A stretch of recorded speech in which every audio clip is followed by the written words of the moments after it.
Bob, Bob, Bob, Bob, Bobberan. Bob, Bob, Bob, Bob, Bob,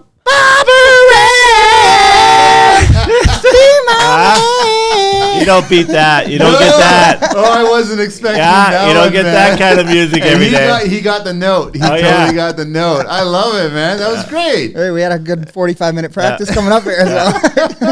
We had a rehearsal in the truck on the way up. Welcome, guys, to the show. And we've got a spectator. She's refusing to get on camera and on the mic, but all good, Kim. Hello, Kim. Hi, everybody. Kevin, welcome. Josh, welcome. Thank you you. so much. Yeah, thanks for having us. Thank you. Linda actually hooked us up and introduced everybody to here, and now we finally have you guys in the studio, and I'm excited about this. You guys brought some goodies, but we're going to have a lot of conversations about what you guys are doing. Do you want to just share to the listeners exactly who you guys are and what you guys do, just briefly, and then I'll introduce some other stuff? Sure. I'll start off with we're Tools in the Trade Bootcamp. We're originally sponsored by OEL, Ontario Electric League, and then they started another organization called Support Ontario Youth, and then they started on us, Tools in the Trade Bootcamp. How far back are we talking here now? We're Tools in the Bootcamps is our second year of funding. So Brand we're new. Yeah. Yes. And we- going but- really well. Brand new. Last year we did 60 camps. This year we've already done 81 camps. 82. Wow. 82 And on the camps. walk-in here, I was telling you guys how many shows I'm popping off, and look at you guys, how many shows you guys are popping off. We're like a rock concert on the road every week. I know, roadies, huh? You're roadies. The music never stops. So that's kind of the history of it. And then we've just taken off. We started off in high schools last year. We did about 40 high schools. As out you of should. 60. I wish that more and more I conversation. know. And we'll get into all of this I know. so everyone knows that we're basically going to talk about the whole construction industry. Yeah. That's like We got to start in high school. Yes. And that's something that we feel we got we didn't get a chance to do it this year. The demographics changed, the funding model changed. So now we're we're reaching some great adults, and adults that maybe have just needs to light a spark. They just haven't got that one break. And so we want to give them the break and say, okay, let's us give you the break and you move on from there. So that's sort of how we got started. Josh is a road crew manager, so he looks after everything on the road. So you go ahead, Josh. And Travel around everywhere. You're the youngin. Yeah. You're Yeah. so to No, speak. it's back into the high schools. It's like, that's where everybody needs to get their seed planted. Yeah. There's no right or wrong in high school. You can afford to make a mistake. Whereas, like, if you're out in the real world, mistakes are harder. Yeah. It affects you more. Okay, so I just want to share everything to everybody, right? So Tools in the Trades Bootcamp, and the website is toolsinthetrades.ca, and then Kevin is on my right there, and Josh is on my left, and it's kevin.graham@toolsinthetrades.ca, josh.wells@toolsinthetrades.ca, and you guys are all over social, everywhere, Facebook, Instagram, Twitter, TikTok, LinkedIn, YouTube. You can't not miss, like, you guys are there. we hope so. To get a hold of you guys through the email and everything. I just want to let everybody know, thank you to John McNeil Construction. He was recently on the show, and he gave me a hoodie, and I'm liking these hoodies because we're in Canada, and it's end of fall, and as much as it's been nice and warm, it's going to start to turn. There was just snow somewhere this morning. I was I watching saw the news. that, and I was watching it going, I don't want to see that, and I really don't like that. So I want to get into the whole beginning of this, where it started from, but I do agree with you that I've had so many conversations with so many tradespeople and even people that are getting out of the industry. It has to start at high school level. Yeah. It must start there. Or even before. But how do we get, I think I was on a recent show, I was actually having a conversation how a lot of parents will kind of nurture getting into trades at a very young age and give those toys and those gifts and everything like that. But then there's a disconnect between a certain age to high school. And I started asking, and nobody really had an answer. What happened? Like, what happened for the parents to stop speaking to the child about trades? Something else happened? Was it their circle of friends saying, no, my son's going to grow up to be a TikToker. Yeah. My son's going to grow up to be this and grow up to be that. I want to try to figure out where that disconnect was and then try to get some of them go back into high school and then they start learning. But our biggest fault now is we've got politicians that have taken out the trades in high school, so every high school is losing the program now. And so what do we do with that? How do we get it back into the schools? Well, there's some good parts, Manny. That I signed like I was going to tell you earlier, I signed my apprenticeship at 18 years old. Yeah. Became a carpenter. It changed my life. It gave me direction. It gave me a purpose. It gave me something to complete. And I remember one time about year 3, I was doing sales, and I was making more on the weekend selling siding than I was all week. And I told my dad at that time, I was 19 years old, and I said, I'm going to leave and go into sales. And he goes, just finish what you started. Don't just jump around like that. And thank God I did, because at that point, I finished my apprenticeship. I went into my own business for 10 years. I went to a high scaffold rigger in a chemical plant. I went to a school board for a carpenter. And then someone said, why don't you go into teaching? I said, I don't want to go into teaching. And make a long story short, this guy did a lot of paperwork for me. It got me into Queen's University, came out, and I started teaching wood shop. Wow. And that was sort of like all that happened because of 18 years old, I signed a piece of paper. And I think the government has done some things right. They've brought specialist high skills major in, so students can start focusing in high school. There's still a stigma with the skilled trades. I have no idea why. Why? I have no idea.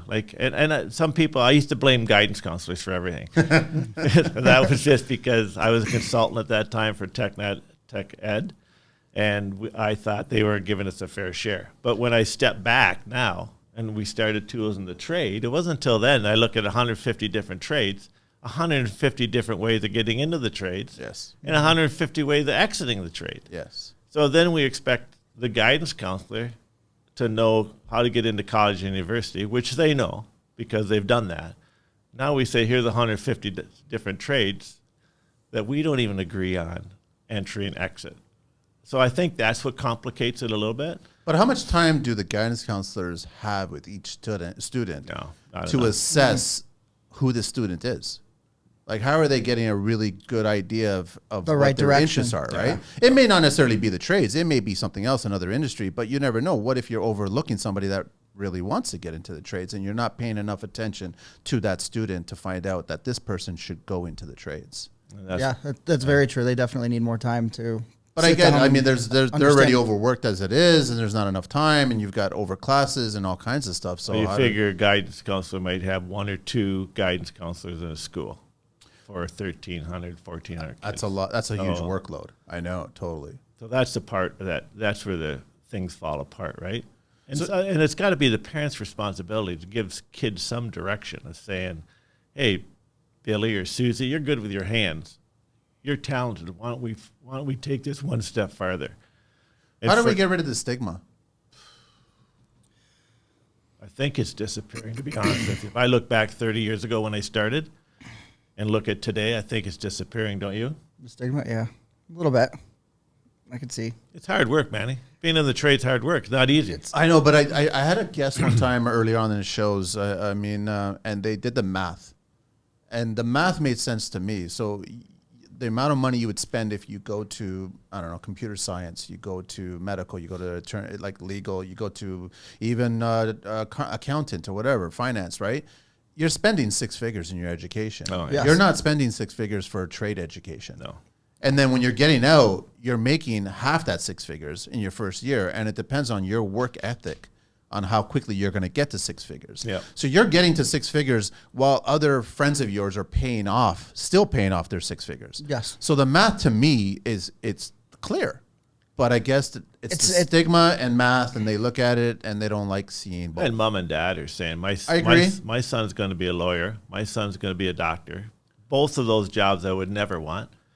My son's going to be a carpenter. Always have Doesn't work. always ring. One wake-up moment I had was when I had a lot of trade students or sons and daughters on the show, and their parents, they came from a trade family. And their parents actually told them, you're not going into the trades. They didn't want that life for them. They came here as an immigrant. They built themselves. They were hardworking bricklayers, hardscapers, carpenters, everybody else. And they didn't want that for their kids. So and I agree with you. I blame the parent at that point. I suffered and I sacrificed to give you a much better life. So you go get a different job outside of the trades. But you know what a doctor can't do, and a doctor pays it, but a lawyer can't stand back at the end of the day after 8 hours and go, I built this.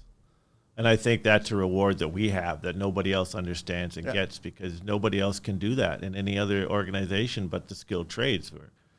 Yeah, 8 hours, 8 hours. Self-satisfaction, Yeah. you know, that you did it, you know, started it from ground zero. You know, if you're framing a house, you know, you're looking and it's got the subfloor down.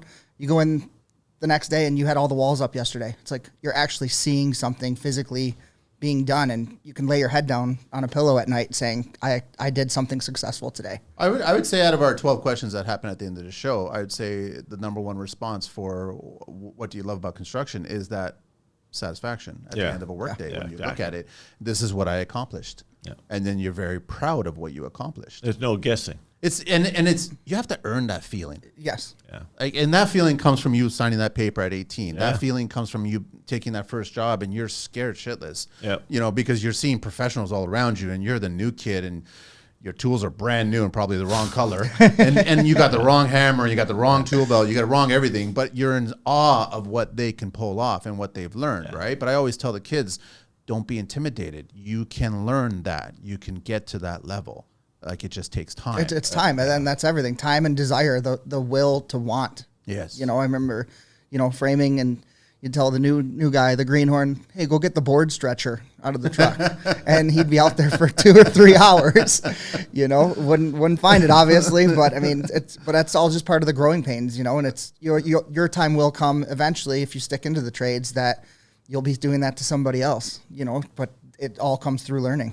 So I want to talk about the whole educational, how you guys do it. It's been 2 years, so you've learned a lot from the first year to the second year. I can only imagine what's going to happen in the third year now. And you guys are getting pretty positively aggressive with getting that messaging out there. So you guys want to walk the listeners through the whole program and how it all works? Yeah, I'll talk a little bit about the signing up process. So Cool. there's multiple ways of getting, for us to narrow down the gap, because right now we're getting 60 to 70 people at our boot camps, which is phenomenal. I mean, they're doing well. We started off with 10 and 20, and now we're 50, 60, 70, is 75 coming up. So How are you getting the people? Where, just through social media? a lot of it, if we go back and trace it back, a lot of it's for Facebook.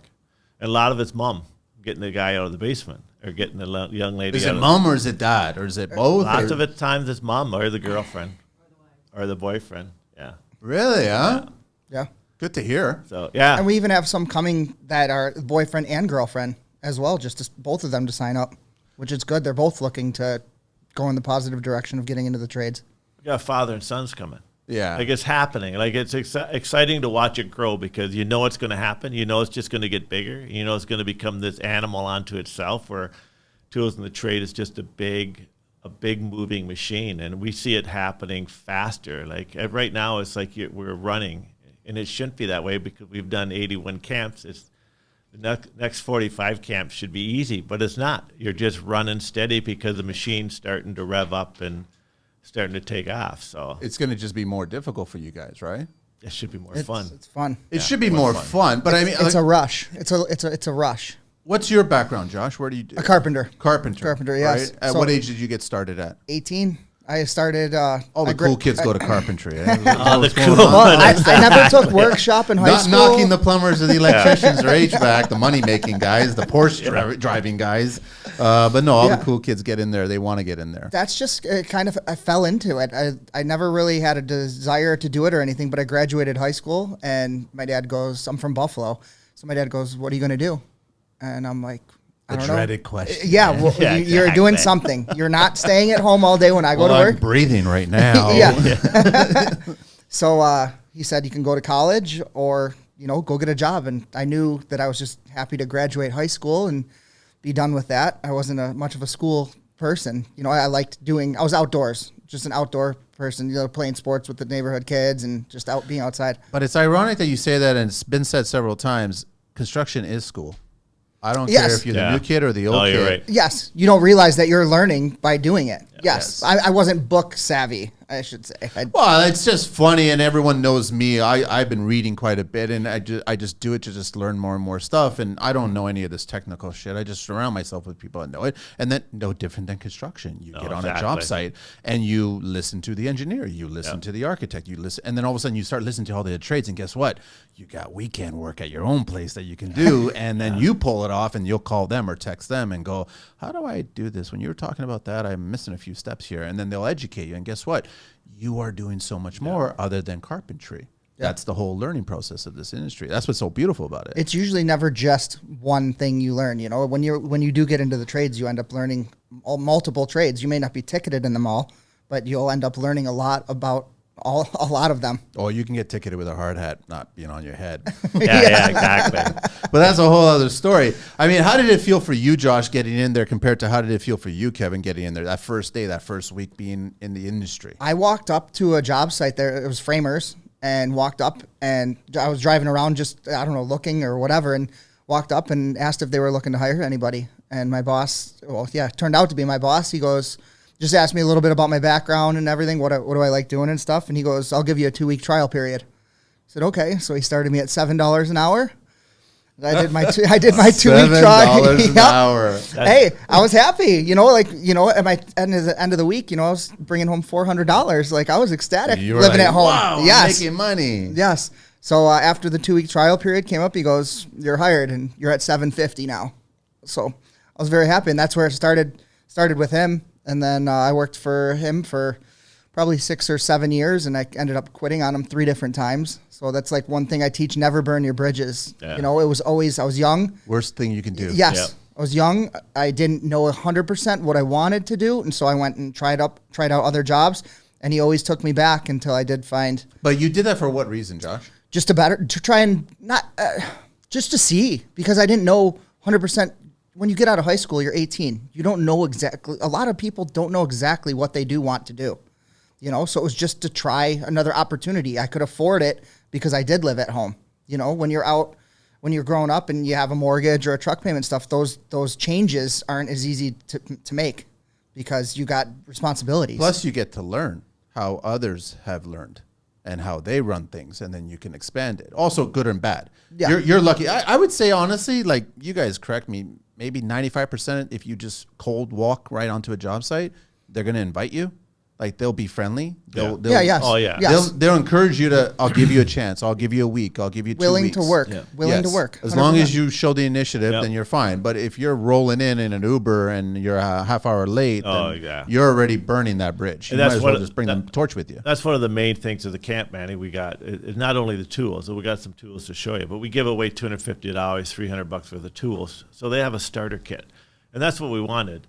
But we also teach employability skills, like, man, show up on time, So leave important. your phone off. So important.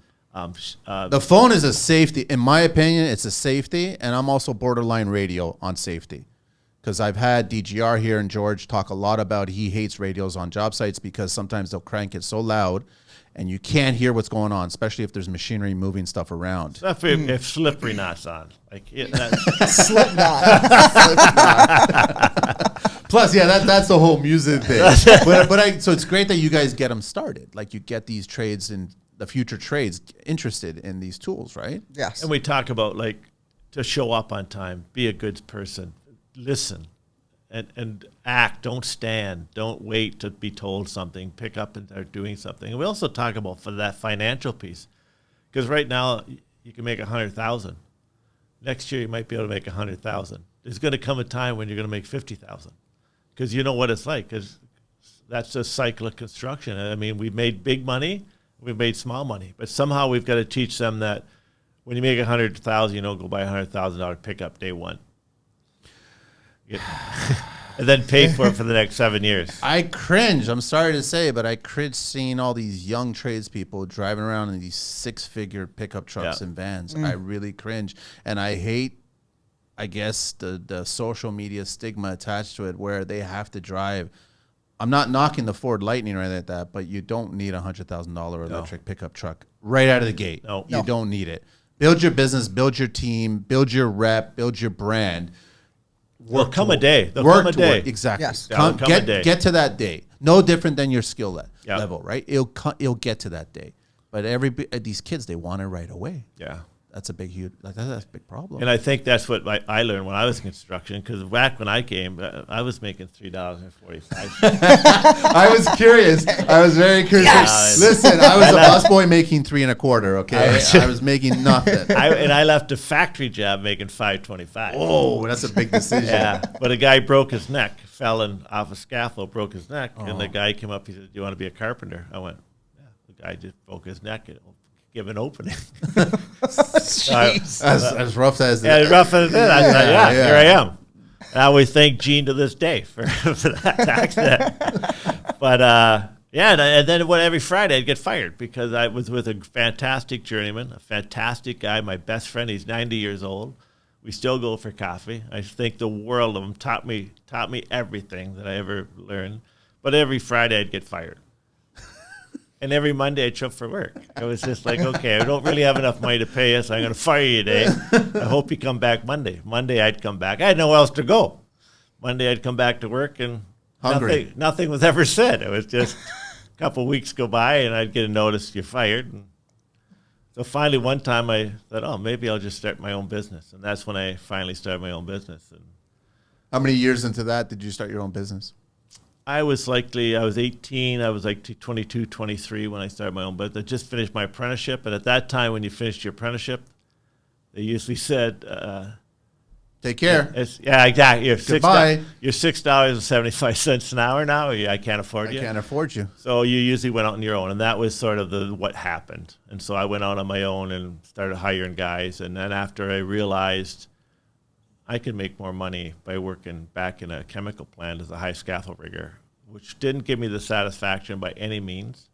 But the money was crazy back then, and construction was tough. Like, that's what I always worry about, kids buying a $100,000 truck, because I made big money, but I also made a little bit of money too. But you also saved money too. Exactly. There's a lot of expenditures going on right now. And the threat of a potential recession coming, I've just been telling everybody on the show, just prepare to weather a storm. Yeah. And if it doesn't happen, guess what? You just Bonus. saved a bunch and you're in a good spot. Yeah. But if it does happen, you could still weather that storm. And even like back in the day too, you know, as far as with, where was I going with that? I forgot. But you can You make, want me to hold the cue cards up? Yeah. but you can make 100,000. If you spend 100,000, you're zero.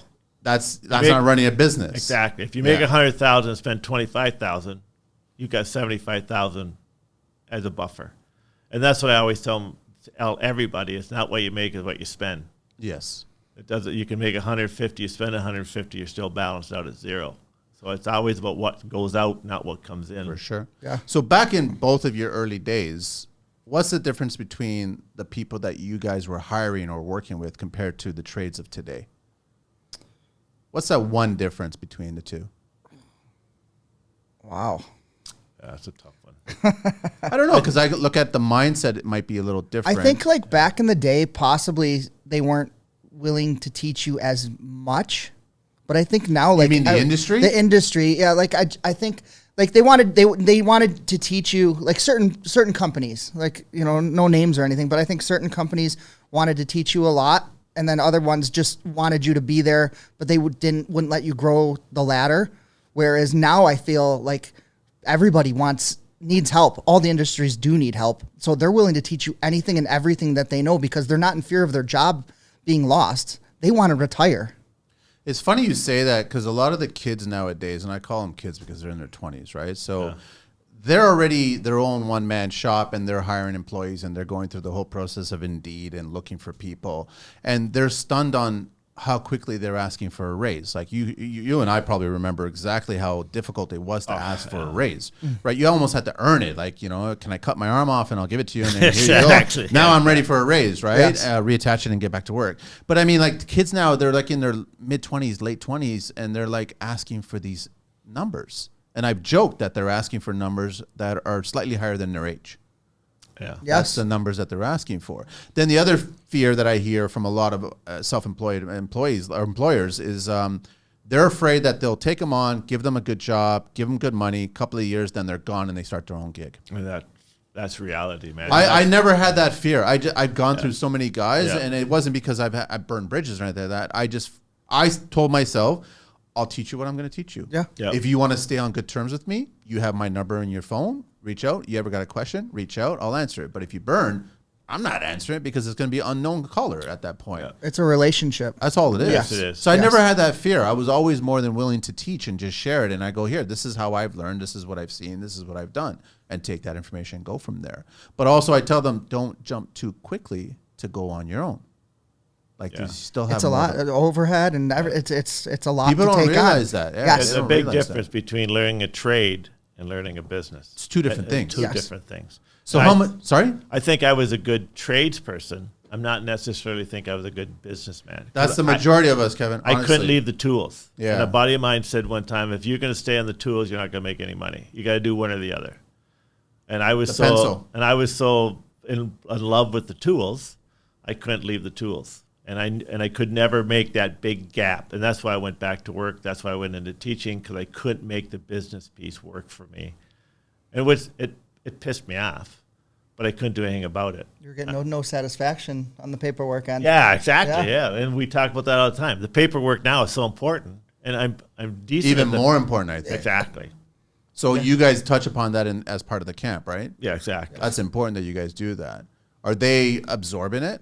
100%. You know, it's really bizarre. When we started this, we were hot on the tools. Both Josh and I love tools. And we got some great tools to show you later. But You keep teasing me about this. I thought the tool piece that would be the highlight of the day. You get to work. We got projects. They're working on tools. They're using their own tools. They're tapping, dyeing, or they're taking a motor apart, or they're wiring a wall structure up with two Wearing a wall structure up? wiring.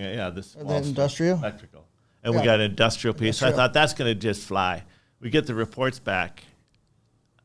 It was unbelievable how high rated essential employability skills were. Really? And a lot of those instructors were called out saying, "Hey, so and so, I love what he," and went for that's not what's supposed to be working here. It's supposed to be the tools. It's supposed to be the highlight. But we Yeah. found out more and more that teaching them how to be good employers were more of their highlights, because they kept saying, "We can use this anywhere. We can take this wherever job we go to."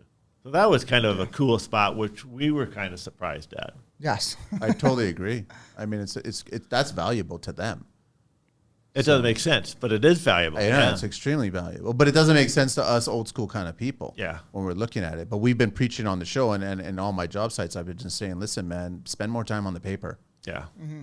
Tools are easy. Yeah. Building, carving, maintaining, that's easy. Paper's hard. Yeah. If you Yeah. can master the paper, then you'll definitely be hugely successful at that. Organization. It's major organization. It is. It is. So I'm just curious, over the years, though, Kevin, what tool brand are you? We normally just go colors, and we already know what you're talking Circular. about. You know, circular saws, Makita. Yeah. For circular. I'm Oh, old so you got a school. mix. You I'm got a old mix. school Yeah. Makita guy, and I switched over to DeWalt when they came out with the power packs, but I leaned back towards Makita. And don't you know what? Right now, we're Rigid come on love board with Rigid. us in a big way. Ryobi's a big way. I thought Ryobi wasn't anything until I started talking to the salesperson. Well, they've got some high end, and you start researching some of their stuff. They got some high end stuff. Rigid's got that warranty. It's pretty hard to turn down for a young guy. Like, They still have the lifetime warranty? yeah, Yes. yeah. So. They'll use it. No? And Ryobi has the most cordless number of tools. Like Do they over, really? Yeah, Yeah. I think they have over 300 cordless tools. It's crazy. Like your that's- lawnmower can be a cordless Yeah. if you want. Wow.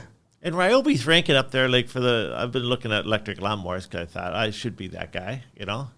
And Ryobi's ranking up there as high. Like, it just doesn't understand. Is it good? Because I was in the market for one, and then I just tuned up my regular lawn boy or whatever it is, right? But is it good? I haven't. I'm in the process of researching it, man. Okay. It takes me a long Checking time. it out. Yeah. Okay. Well, you're gonna have to wait a season now. That's- I just cut my last. I was like, I'm done putting it away. That's it. Winterize it. It's over for now. What are you, Josh? Right now, pretty much Rigid. I'm using Rigid a lot. My lawnmower got a Kubota tractor, so I got to take the deck off. That reminds me. Thanks. One more thing to do. Wow. Big money. I know. Yeah, Huh? big money guy. He's pulling out the big guns. I at got that a point. miniature farm, hobby farm. Okay, that's So, what I was thinking. yeah. So you got the land that you need Yes. all this stuff, Yes. right? That's a lot of work, man. Oh, it So is. you got no weekends. I have no days at all. You have no days off. You have no When it's weekend. dark. When it's dark is my nighttime. That's And it. even That's then, when I stop working. lights go on, Yep. and you can still do some work from there. Yes. When I'm not out on the road. When he's not in the road, exactly. All right, so what I want to see Okay. some of these tools. Let's see what you guys got here for anybody that comes to the camp. Josh, go ahead. Yeah. What do you got? What do we got here? We got a bunch of stuff here. Got some cool stuff. So this is the automotive. And I got a bunch of questions to ask you guys because I know there's 150 trades out there, but I'd love to know the top 5. We're doing 5. That's Okay. what we're doing. Yes. And we're doing HVAC, electrical, motive power, Plumbing. millwright, and plumbing. Yep. So those are the 5 What's the 5th one? plumbing, millwright, Oh, millwright. Sorry, I didn't. Okay, Yeah. millwright. Okay, that makes sense. and it's a race between electrical right now and HVAC. I just I call the HVAC the rock stars of construction because they have 3 tickets, right? Yeah. So Well, millwrights feels if you talk to them, they've got 25 tickets. I always tease their millwright guys. They're the guys that do everything. I know. Even but, if- but when you're talking HVAC, plumbing, and electrical, electrical and plumbing, they got 2, they got 1, Yeah. and then HVAC comes Got rolling in. everything. I got 3. Exactly. If throw my gas fitter on there, I'm ready to go. What do you need? So okay, so you guys, this is what you get. This is part Yeah, of. this is what the participants will get. They'll get Crescent supplied these, and they get a set of wrenches. They've changed them now to from imperial metric for this year.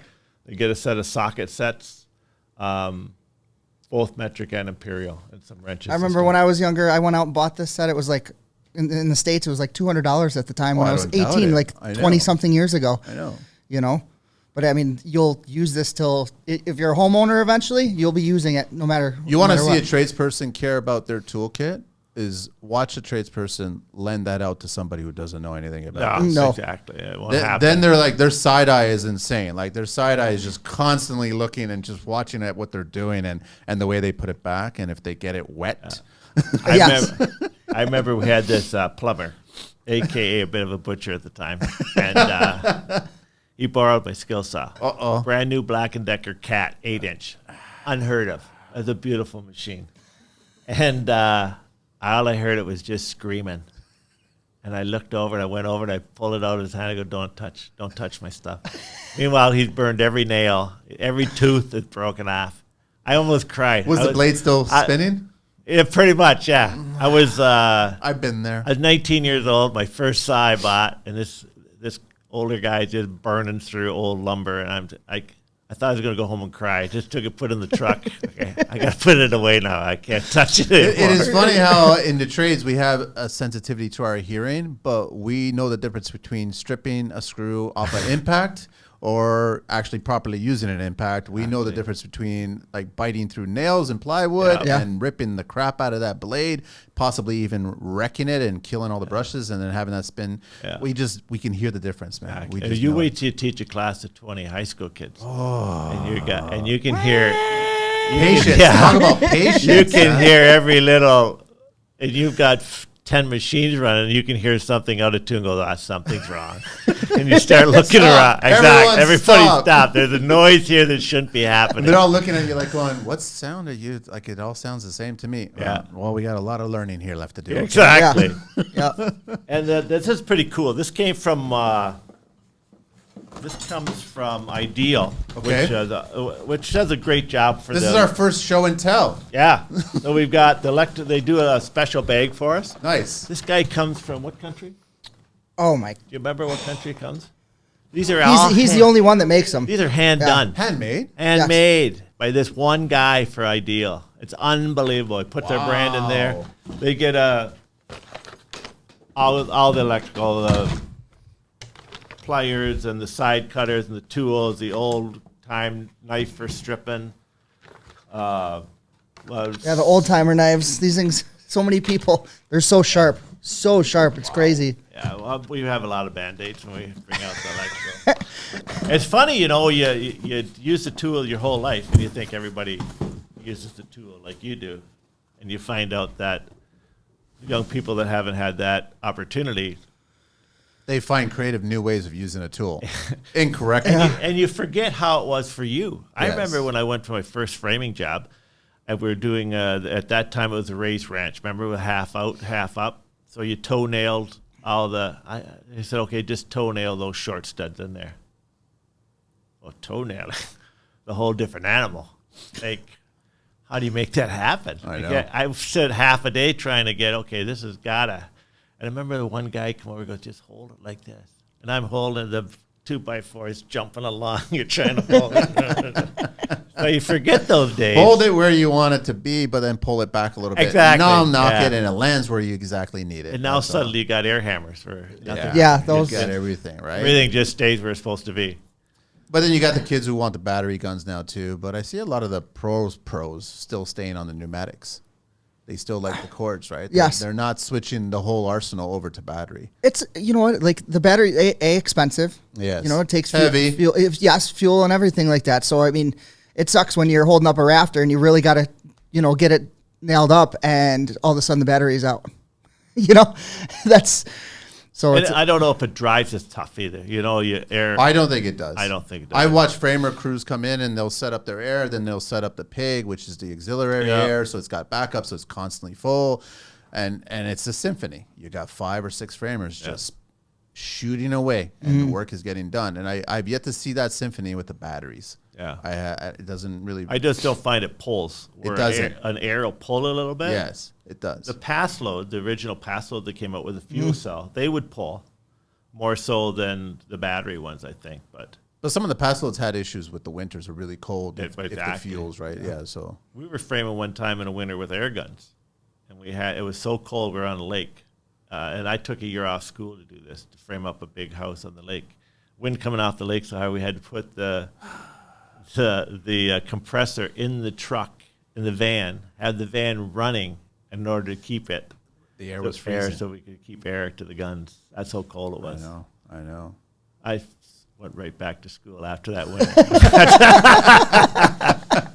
We got some segments on the show. I just want to remind everybody, please check them out, www.toolsinthetrade.ca. Reach out to Kevin at kevin.graham@toolsinthetrade.ca and Josh at josh.wells@toolsinthetrade.ca, and all over social media you'll find them. A little bit of history, guys, here. Trends and ages of construction workers. This is U.S. data. Median age of construction workers is now 41 as of 2019. That's a bit scary, no? We know that there's that void, huh? Yeah. yes. We know that there's more trades leaving, retiring, than coming in. And that's part of the reason why you guys are doing what you're doing right now. Yes. Compared to in 2009, it was 39. So, 10 years has grown 2 years there, right? And then experts blame the lack of young people in the industry of the decline of high school programs, and exactly what we were talking about at the very beginning, right? Some other industries are also more attractive to young people. For example, the median age of hospitality workers is 30, but that completely changed with COVID now. Yeah. So everything's retail workers 36. Age distribution also varies across the U.S. For example, the Great Plains has many more younger construction workers, while the Northeast has many older construction workers. Do you think that also applies here in like Canada? Do you think that we have more older here in Ontario and the East versus younger in the BC? I see a lot of young rock and roll framing trades in the West. Yeah. And I see a lot more of the older guys here in the East.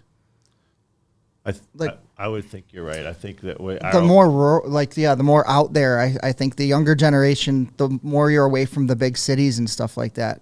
Those areas, that's where you'll get the more younger tradespeople. Yes, because even like last year we were up in like Renfrew, Pembroke, and stuff like that. And Ottawa's a big city, but like on the outskirts, it's a lot of farming and everything up there. And just talking to the kids, a lot of them were working with their parents who are in construction or electrician, plumber, whatever. And some of them had their small engine repair companies already, and they're in high school. So it seems to be more on the outskirts. Those are the younger generations that are getting into the trades right off the bat than more city people, it seems. So we're coming into the end of October. And how many camps did you guys done this year so far? 82. 82. How many more you have left in this year to do? By this March, we'll have 45 more. Wow. So we're pumping out pretty good. Is it just the 3 of you guys, or like what's this? No, There's got to be more. Like a massive team. There's no? 6 or 7 in the office. Okay. And Josh has their day workers. So there'll be instructors that just go to different camps. So there's wholly different instructors for HVAC. There's a bunch of different instructors for automotive. Like everybody has their group. So there might be 25, 30 of them now. Yeah, that's it. Yeah, somewhere just south of 30. So what are the next shows or the next schools that you guys are, what's happening next? Guelph is Guelph. coming up right away. Guelph is next one, on which Friday. is this Friday? Yep. Yes. So, okay. Well, this will be posted right before Friday, which is fine. So Friday, October 20, no, what day is it? The schedule's right there. 21st. 21st? Yep. And And then followed by Niagara Falls, which Okay. is already full. On the 29th. On how the many, when you say full, how many? I think there's 75 on that camp. Wow. That's crazy. Honestly, it's crazy. It's what's happening. So the momentum, I love that there's so much interest. the momentum, that's the gap. So we've got employers that want people. We've got people that want to go into skilled trades. And what we're trying to do is build that gap. We're trying to build that bridge. And it's not there right now. Because we're finding that there's lots of people that want to go into skilled trades. And over here, we have employers that say, we can't find people. And yet we have 75, 80 people at a camp that want jobs. So we're trying to connect the people that are looking for jobs and the people that want jobs together. And I think that's our main mandate. You know, Manny, you talked about statistics there. And we talked this to government officials just the other day, is that it's not a fix. There's no fix right now because it's a 10-year process, a 5-year process. If we get a kid tomorrow signed up to skilled trades, he's 4 to 5 years away from becoming a journey person. Yes. Do you trust that first day becomes a journey person? Does he go out and run a job? Not likely, right? No. So you add on another 2 years, maybe 3 years. So you're 7, 8, 10 years away from filling the skills gap. So this, no matter what the government does at this point, is still not going to fill the gap. We're not going to fix it. I'm curious about how many of those kids get persuaded out of it because they maybe get attached to the wrong employer or they get attached to the wrong path. And then they're just like, I don't want to do this. Because we know that it's the educator, it's the teacher, it's the employer that you find. They're the ones that are going to motivate you to stay in it and try it and grow from it, learn from it. So if you find the wrong one, so I'm wondering out of all those kids, how many of them get discouraged and turn around and go try something else? Well, right now, it's if you go non-union or if you don't go through an organization like Support Ontario Youth, the union has 98% retention rate from the time they sign. Yes, they do. Support Ontario Youth have a 98% retention rate to those that sign. Everybody else, 50%. That's all it is, huh? Yeah. 50% of the people that sign day one, because what happens, man, it's the same as happened to you and I and Josh. You get laid off. Yes. Things get slow. Winter's coming. You know it's going to get slow. You get laid off, and all of a sudden somebody goes, hey, do you want to work in a restaurant? Hey, do you want to do this? And your direction goes, oh, well, this is steady. Or mom and dad goes, you got to get a steady job. Famous words that mom and dad would say all the time. Just steady. Get a steady job. Not necessarily a fulfilling job, but get a steady job. So then that, when you get laid off, you go get the steady job, whatever that looks like. If there is such a thing anymore. I don't even know if there is such a thing anymore. No, there's just steady you. Yeah. Yeah. You're the steadiness, right? Right. That's all it is. Out of that 75 there, you got the top 5 that you guys tackle, right? 5 to 10, depends on what we have that day. Sometimes we had a camp, I'll tell you this, we had a camp, a very small camp, and 2 females showed up. Okay. Out of the, how many? Out of that camp just fell apart on us because it wasn't done properly. It wasn't our fault. It was everybody. It's just one of those things that didn't come together. 2 females show up for the camp. We put on the camp just like we would if there was 75 there. An employer was there, hired one on the spot. Good for you guys. So 50% of the camp got hired that day. You know what I mean? So I think No, we but go, you didn't shut down because No, we can't. It wasn't a perfect picture. If you can change one life, Yeah. just one, hey, that could be the step for that person the rest of their life. Just that one camp, you know. And that's what we say. We're not giving trade certificates out. We're changing lives, and that's got to be our mandate. Because we know that the second you get into skilled trade, your life changes. Yes. Because you're now making money. You're now stable. You're now finding your job enrichment. All that is a life changer. So that's more important to us to change that life than it is to say, oh, you got into skilled trades. Yeah, you went into skilled trades. Well, you got a big future ahead of you. You can go anywhere. You can stay on the tools. You can go, like I did, you can go into teaching. You can go into management. You can go into be a radio host. You can do whatever the hell you want. You know, the whole avenue opens up wide open for you. Josh always talks about a tree. The trunk of a tree as being a trade, but all the branches. Yeah, you have a million different branches coming off. So you have your electrical trunk, your HVAC trunk, millwright trunk, but then there's a million branches come off of every tree. So you're going to have to know all the branches, you know, in your trade that you decide to go into.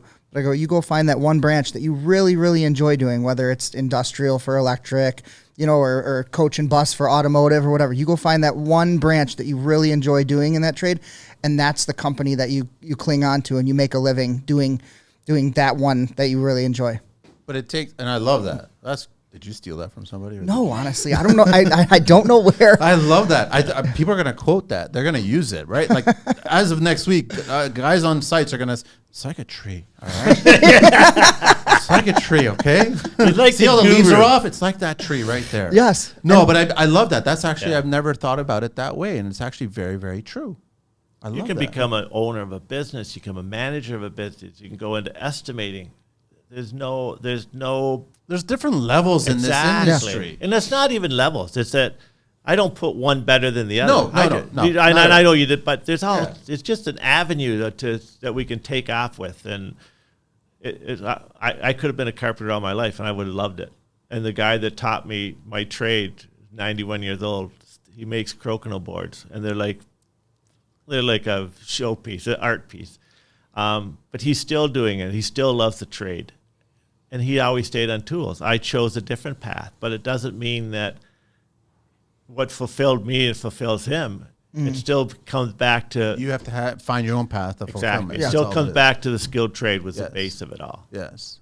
I'm curious about, like, you guys remember going on an all-inclusive vacation, and then you get off the plane and they take a photograph of your pasty white face, and then you spend the week there, and then they take another photograph of you returning back. I mean, do you guys see the enjoyment in the people that participate? Yes. You see it at the end of it? You know, like you hit home when, you know, you're getting ready, the day's rounding up, you're doing some networking at the end of it, you know, with the kids and stuff, or not kids, but young people. What do you call them? Yeah, kids? I know. They're all kids. And when they come up to you, you know, and shake your hand and say thank you. Yes. Like just that, like, because everybody, when the class is done, they can hop in their cars and go, they could just disappear. But some of them to take time, come over, shake your hand, say thank you. Can I do anything for you guys? Do you need help? You know, like and then you just say, hey, did you really enjoy the camp? What did you get out of it? Like, what was your favorite part of the day? You know, just getting that feedback right after you just got done presenting the whole day. That in itself, you know, when you're driving back home from a trip or something, it's like, wow, okay, like it's fulfilling. The wheel starts spinning. Yes. Yeah.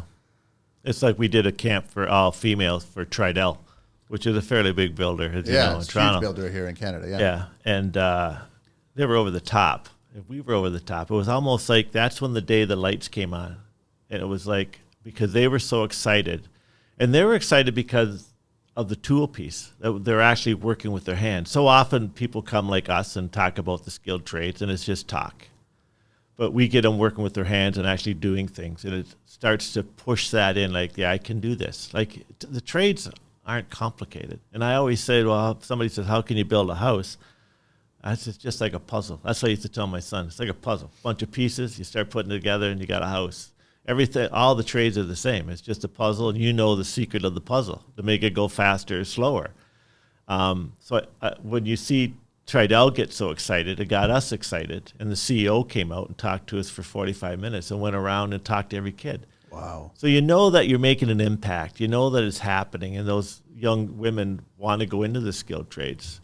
And we're doing other junkets. We're going into the young offenders to give young offenders a second chance. Nice. But there's also second chances, also first chances. My beef has always been skilled trades should be a first choice, not a second choice. Oh, I agree. Should come right out of high school and say, it's I'm a gonna career, it's not a job. Exactly. The same mindset, which is great. So that's happening when on that young offenders? We're going to Roy McMurray on February 14th, 15th, 16th, and 17th. Right. I'm curious, which are the trades that women are more interested in? It's been a cross section. Yeah. Is it a cross section still? Honestly, yeah. Yeah, like at the one camp you were talking about, the two people showed up. They both were women, and it was automotive. So they're interested in Yeah, automotive. both women and both automotive. And we had One tons got in the job. electrical. We've got HVAC. We had almost a whole class at Yes, HVAC. plumbing. You can't. Yeah, I would honestly just- say they're even across the board. It's interesting because I know the stats are like 3% of the workforce here in Canada is female, which is such a tiny number. Yeah. Right. And we obviously, and I don't know for a fact, but early on when I was doing these shows, I mean, this is show number 272 or something like that. I think it was show number 11 or 10. I did a 2-parter, women in construction, and we had a 4-person, and then we had a carpenter on the show. And as far as I know, I was probably the first construction podcast that actually featured and discussed women in construction. And I've always been trying to push more women in construction. I'm just trying to figure out what other things can we do, like to make it more attractive to them to get into this industry. But I think we agreed. We talked on the way up, but it's not an easy industry. No. You know, it's not an easy industry for a young boy, like No. 17, 18-year-old. It's a tough slug. It's a tough slug for them. It's a tough slug for everybody. So I think we just got to keep putting it out there that it's okay for females to be plumbers. It's okay for females to be electricians. It's okay. And they can handle it. And they're more meticulous, like welders. Now, if you go look at the welders out There's a west, lot of females. Exactly. That's who's grabbing up all the females because they're more meticulous. They're careful. So I think that's something that starts at home as well. You know, like, you know, you're raising your kids. Like I got a 10-year-old daughter, and I said, you're going to get into a trade right when you get out of high school, you're going to, you know, get into a trade. I go, and if that's not what you want to do the rest of your life, you can go back to school or go do whatever you want to do. But I go, you'll always have that trade to fall back on, you know, and the same with my son. But I think that's something, as far as getting women into the trades, I think it's something that needs to start at home a little bit too. It's okay for your daughter to go be an electrician if that's what she wants. You know, at just the last camp, we were in Cambridge last week, and there was a girl, her dad wanted her to go to university. She's 26, lives at home. Her dad said, nope, you need to go to university. She goes, Dad, I want to be an electrician. He goes, no, you're going to university. Sent her to university. She went, graduated, went back, took some other classes and everything, and she was at our boot camp. She goes, I'm done with the university. She goes, I appeased my dad. Now I'm doing what I want to do. I'm 26. I want to have my own house one day. I want to move out. She goes, and this is how I want to do it because I know I can do it in the electrical trade. See, if everybody would just flip and go to university first. That's always the first thing Mom and Dad says. Go to university first. How about doing a trade first? Then if you don't like it, go to university. You still have that trade. Like that's one thing, you know, you can get fired from a million different jobs. Nobody can take the ticket away from you. Nope. Nobody. And the experience. And you can go anywhere in the knowledge. world. Yes. And you can say, I'm a carpenter. Here's my proof. Here's my tools. Let's go. And I think you can't do that with anything else but a skilled trade. You can't do that as a doctor. You can't even do that as a lawyer. You can't do that as an engineer. Yeah, you have to start from scratch. You have to start from depending scratch. on the country. Exactly. Yeah, I know. So, but we don't have to do that. We go anywhere we want and say, here we are. We're ticketed. Electrical is a little different, and some of the other. But it's trades. true. It's very, very true. But 90% can go into somewhere else to start working. How are you guys tackling, I'm going to call it the parent problem? Are you guys discussing the parents? Like, are you guys going to them and going, listen, maybe your child doesn't want to go to university. Maybe they don't want to be like everybody else. Maybe they're interested in a trade. No, we're not going to the parents. I mean, we deal with the participants that are wanting to be there. You know, those are the ones that want to change their lives. They're the ones that are taking the first step in the direction that they want to go in now. So, I mean, our participants now are like 28, 26, 27. Yeah. They're not the high school kids anymore. Okay. So when we were in high school, when we did that the year before, we really encouraged parents and kids to get involved with the skilled trades. Now we're dealing with people that have been left behind because of either following in what mom and dad wanted and go to university. 50% of universities drop out. I know that's a stat that nobody seems to kind of talk about. You know what doesn't drop out? The money that was spent on that. Yeah, exactly. university. Exactly. That drops in. Yeah. It's pretty scary. So it's a big percentage from year 1 to year 4, the monster dropout rate. And yet, so we're upset that 50% of skilled trades drop out if they're not protected by an organization. That's a reality of the university, but nobody brings that up at universities. No, they don't discuss it. And lots of times there's over 50% dropout. So I just think that if we got back to saying there's nothing wrong with skilled trades, and that comes from people like you, Manny, we've got to keep putting this stuff out that skilled trades are exciting. Skilled trades are the future of not only Ontario, but of Canada, of the world. Like if we build it. We build the city. And that's what we were talking to David Smith, an MPP from Scarborough area, and he said, suits and tie don't build buildings. Tradespeople build buildings. And I think that's what we got to get back to, that we're building the economy. The economy is built on our backs. The infrastructure is built on our backs. Like, we're the guys doing it. And I think that's what we have to realize, that young women can do it. Young men can do it. Doesn't matter what nationality, what background you have. We just came back from Moose Factory in Moosonee and did a camp there. We took 6-hour train ride and arrived there to do 2 camps for two full camps, actually. Yes.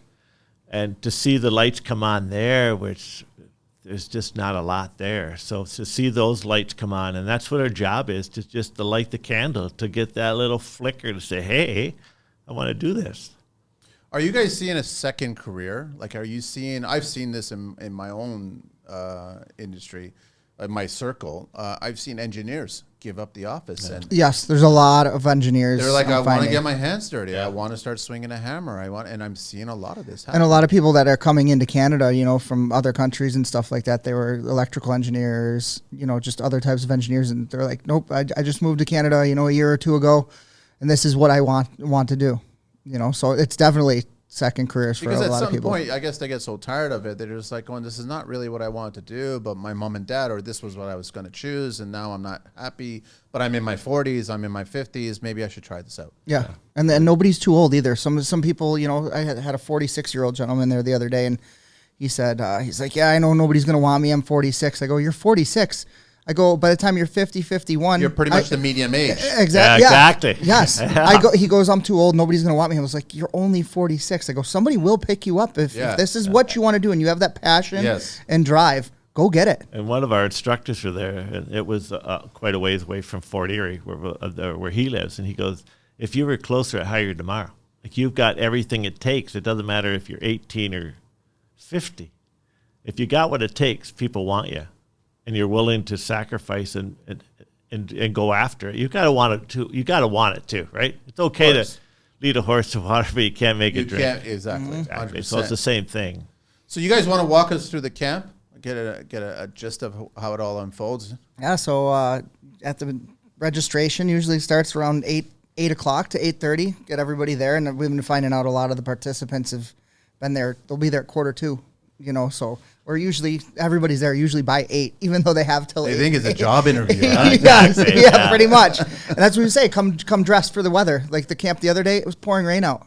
We have tents and stuff, but I mean, for registration, people got wet. But that's the trades. Rain gear, right? Yes. There's no such thing as bad weather. There's only such thing as bad dress attire. So registration and everything, and then we do an introduction speech. And then we break everybody off and basically cut them in half and say half of the people are going to be on essential employability skills in the morning, and the other half of the people are going to be on the tools in the morning. And depending on the trades that are there, they'll get separated for the trade that they signed up for. So then we're on that for about 2.5 hours. Then we have a lunch. That's a little intimidating for somebody who hasn't really been around it. Everybody does, like on the tools and stuff. They get their tools right off the bat, and then our instructors, they'll run over the tools and stuff, kind of just talk to them about what the projects they're going to be doing and everything like that. And then, so it takes them probably 10 minutes to get going actually physically on the project. But I mean, everybody's chomping at the bit to take their tools out and use their own tools on the projects, right? So, then we have a lunch break, and then we have networking where we have employers that come out and they actually run through some questions about, what possibly got them into the trade, what their company is doing, what does their company look for in hiring, and are they hiring? What are they looking for in hiring? The simple stuff, stuff that we teach in employability skills. It's the basic stuff that, you and I grew up, thinking was common sense, and sometimes to some people it's not, just as far as being on time and show up. It's really not two that hard. huge ones. And stay off your cell phone. Yeah, that's a big one too. Yeah, if you want to work, be 15 minutes early. Don't 7. You start at 7 o'clock. That's not on time. 6:45 is on time. That's on time. Yes. And then after we run through questions and stuff like that, because some people get a little shy about asking questions to the employers and stuff like that, the participants. So then we kind of break up, and then they can go and ask them in their own little groups or whatever like that, and just like a networking, and that. So 'cause some people just don't like talking in front of a lot of people, to ask that question. It's true. Yeah. I find that it takes one person to kind of break that ice. Break that yes. ice. Ask that first question and make it a stupid question or whatever. It doesn't matter because it's not a stupid question. I said the only stupid question that you ask is the one that doesn't get asked. Never Exactly. asked. Yes. Exactly. Okay. Yep. So after the networking and stuff, then the employers, they're welcome. They walk around because the people that were on the tools in the morning are going to be in the essential employability skills in the afternoon. And we switch the essential employability over to the tools. And then a lot of the employers that do come out, we find that they're walking around. After we did the networking, they'll still look at the projects, talk to the people. Maybe they got keen on somebody, and people brought their resume. We've had people give their resumes right there on the spot. And before that, they do an application process online. So it takes about a half an hour. And it gives them, it's called a fit score. So they're looking at a fit score to see what trade fits them best. And this will give a readout how their fit score is. And then, so do you have an idea? Like, I'm curious about some of the questions that are asked to see where I would fit. the person on the mic, not on the mic. No, and I was just, that's where I'm. Exactly. See, Kevin knows exactly where I'm headed. Yeah. The person that's not on the mic should be on the mic exactly. to answer these questions. Because she's the one that knows, because this is her area. But unfortunately, So some of the questions, what would it be like? it's just random questions that you would. It doesn't have anything to do with the skilled trades as such, but it'll ask you a random question, but it'll ask you the same question 10 different ways. And then it'll give basically construction. Basically, yeah. And then, so it'll give us an idea, okay, does it fit? And then we rank, so when we take the 75, we may get 150. So we say, okay, these 75 look like it fits this trade or these trades. So we take them in. And then from that process, so then they're accepted in the camp, they come to the camp. First thing at the camp, they're registered, like Josh says, and we have a retired ministry of labor person there. And he goes through the application process for an apprentice. So at that point, Is he wearing a blue hard hat? no, He doesn't have to wear it anymore. no, he doesn't have to wear it. And he doesn't have to even go to job sites anymore. He just comes to us. And he's a fantastic wealth of knowledge for us. So he does all the application process right there. So at that point, everybody has made an application for apprenticeship.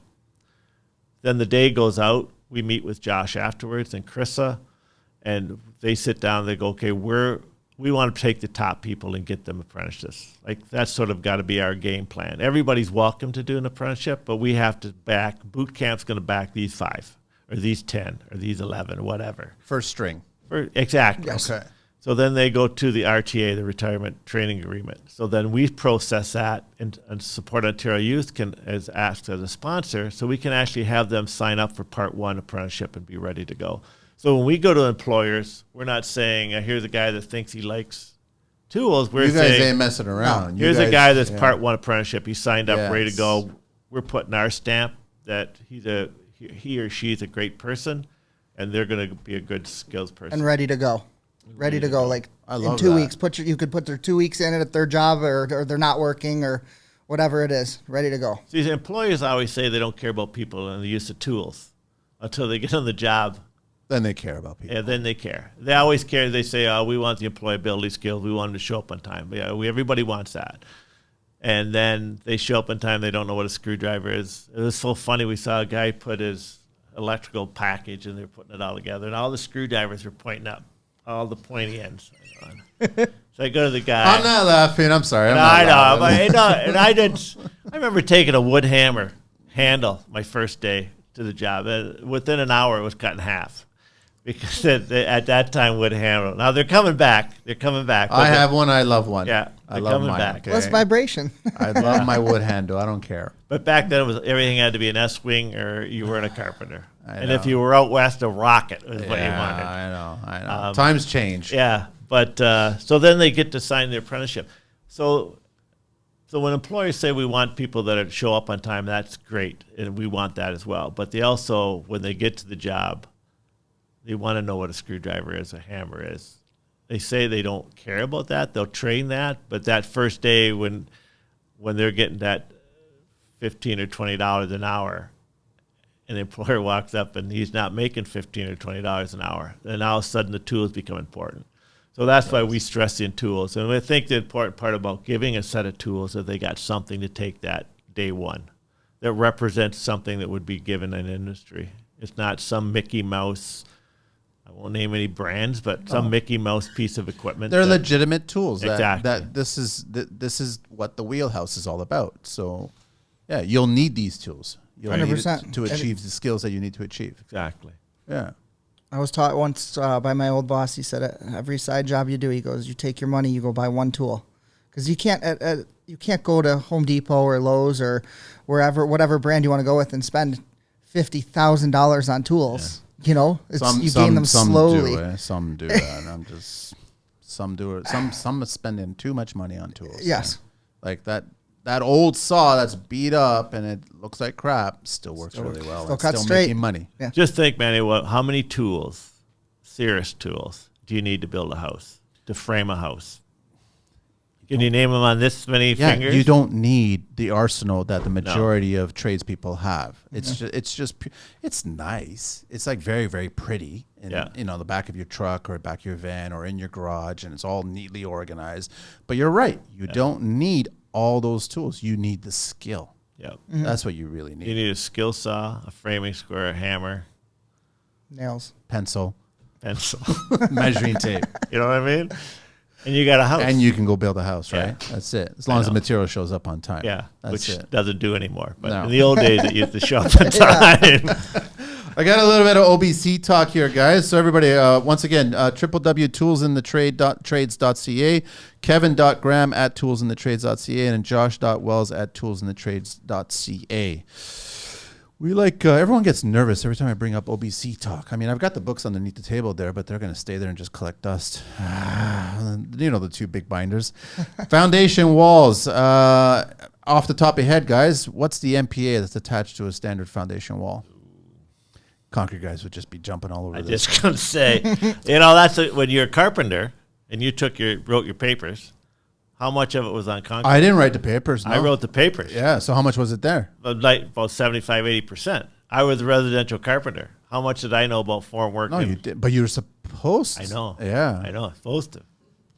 15 to 20 MPA is the standard, right?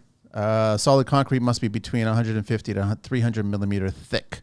Unreinforced concrete block must be between 140 to 290 millimeter thick. Exterior walls for one-story buildings and the exterior walls of the top story of 2- and 3-story buildings, the minimum thickness, it's almost a standard. Like whenever you bring in the standard rebar millimeter, now they're using the fiberglass rebar, which guys are on the fence or not on the fence. It's a lot lighter to carry.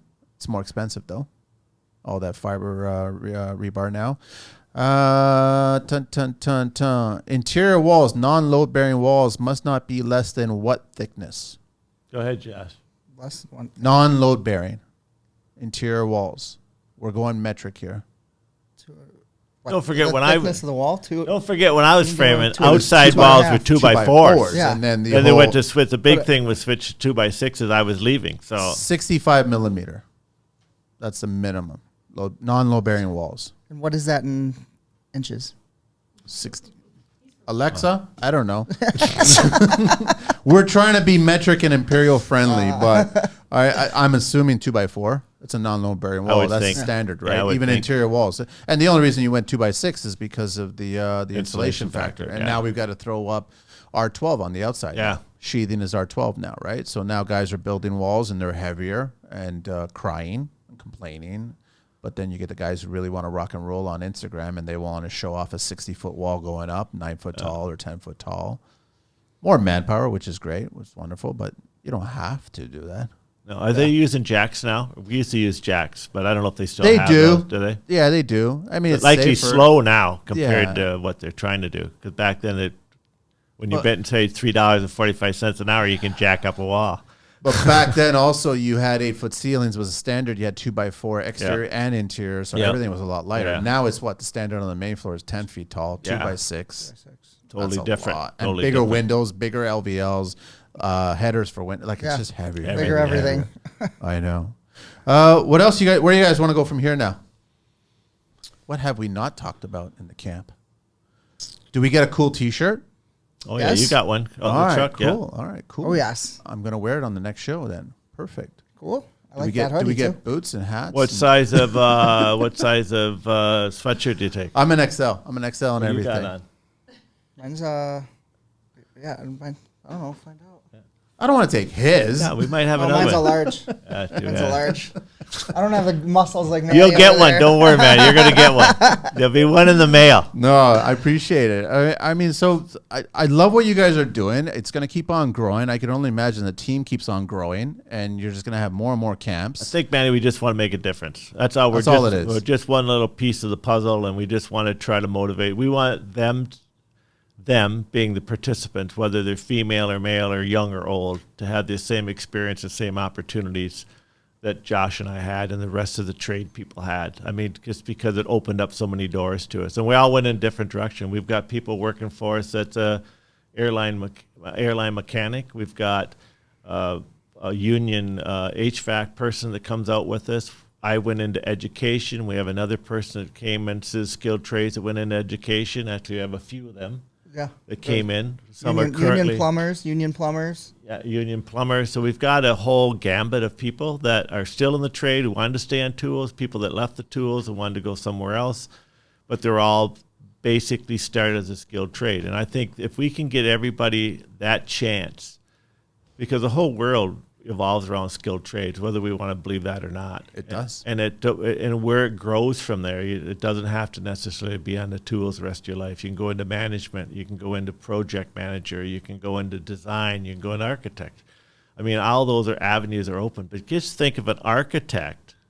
Not saying anything bad about architects at all. Leave that to me. Just think of every architect started through a carpenter lens, to look at something through the lens of a carpenter. Man, That's very things true. would be different. Yeah.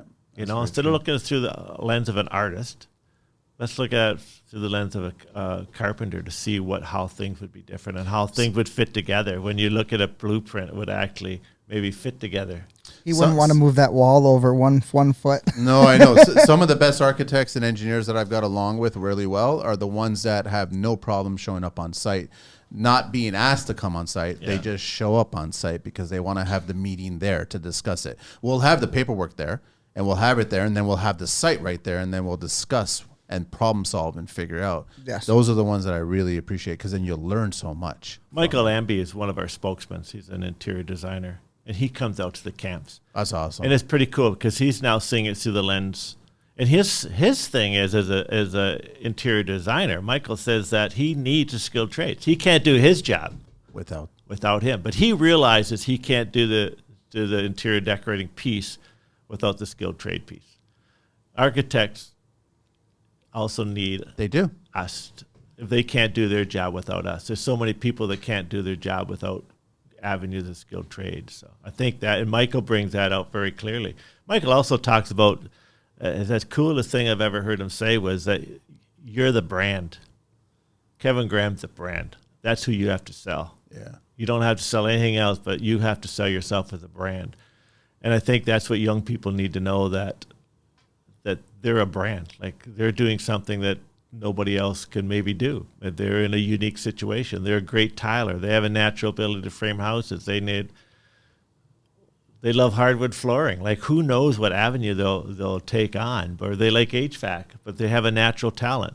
That's your brand. You got to brand yourself as being that. So Where are you guys getting all the instructors like everybody else that's going to be? We've actually started having people reach out to us this year as far as just hearing about the camp, and just wanting to get involved because they want to jump aboard as well. So now we actually go through some resumes and stuff like that and start bringing more instructors on because, hey, if somebody wants to come on board, and you're qualified, why not? Never say no, because that's the nice thing.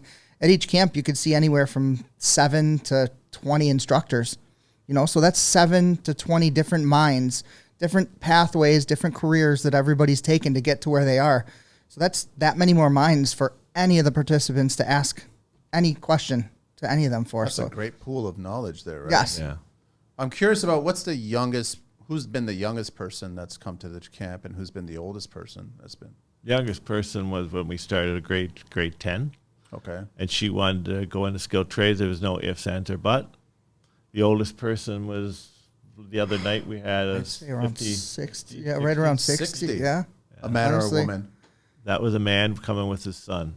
And the grade 10 is, I'm trying to remember how old you would have been, 16, 17? 14, 15. 14. Yeah. Yeah. Wow. She was You know, a girl driven. If we could introduce tech in grade 7 and 8 again, just to give them a flavor. How do we do that? You guys have an ear to the ministry, right? There's some school boards doing it still. Okay. And there's less and less, obviously. It's always been my push to have that at 7 and 8 to introduce it. The thing is that for some reason in grade 9 it's not cool. 7 and 8 shop's pretty cool. Girls. Girls. I just like the dating. Like, I don't know, just social. It just starts. That's the cool thing going on at the first year, second year of high school. In high school it's tough because you got to be a jock or you got to be and cool. You or got to find your be- circle. Exactly. Yeah, exactly. So there's so much, and then now we want to introduce trades. I agree with you. 7 and 8 would be perfect. Yeah, that's sort of what we need to, or younger. You know, and then we find out who can use their hands, who can use their mind and their hands together. Like it's like skilled trades is not like reading a book. No. Skilled trades, you've got to do both. You've got to be able to read a blueprint, you got to be able to read the instructions, and you got to be able to use these tools, and you got to solve a problem. Not everybody's like that, which is kind of unique for us. And that's what it takes, a special person that want to go in the skilled trades. And I always said, maybe females don't get in the skilled trades because they don't want to go in the skilled trades.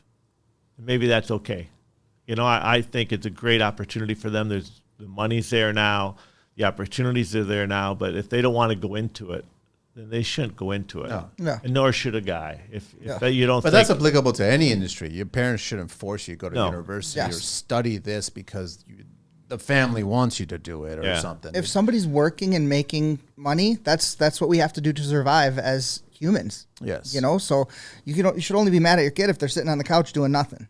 You know, if they're out trying, busting their hump, then you got to give them freedom to kind of choose what path they want to go down.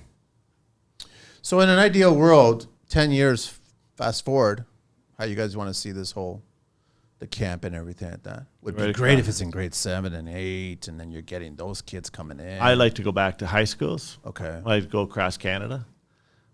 I think it's a Canadian-wide problem we have. I don't think it's an Ontario-wide Well, problem. I 100% think it's agree Canada-wide with you. problem. Yeah, I think for East sure. Coast, West Coast, everything in between has the same problem we're having. I remember going to an apprenticeship forum 25 years ago in Montreal, and an American fellow stood up and he goes, "We're going to do the same thing we did in the 40s. We're going to import immigrants." And people stood up all across Europe and saying, "You're not importing our people. We have the same problem you have." It's a worldwide problem. Skilled trades isn't just unique to North America. Skilled trades is unique to the world right now. It is. So everybody's trying to keep everybody home. It's not like in the 40s where we had lots of Europeans coming in to build our stuff. Those days are gone because they want to keep them there. So we have to come up with a solution. We think we have a solution. We think Tools in the Trade Bootcamp is a solution to get people in the skilled trades.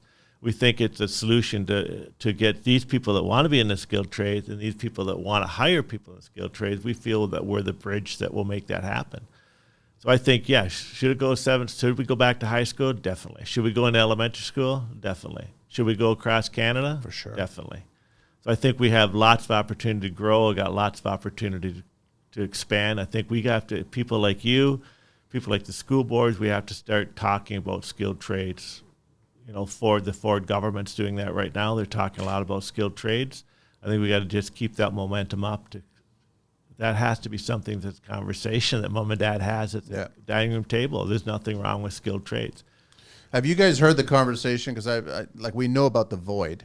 We know that there's a void coming, and there's a lot of people in the industry that are kind of welcoming it because they figure we'll be able to charge a lot more as an experienced person later on. Is that sustainable? Is that a realistic perspective at that point? Because I think there's going to be a certain point where you can't charge that much to do a certain scope of work. I mean, you lose your credibility. Like Yeah. that's just it's.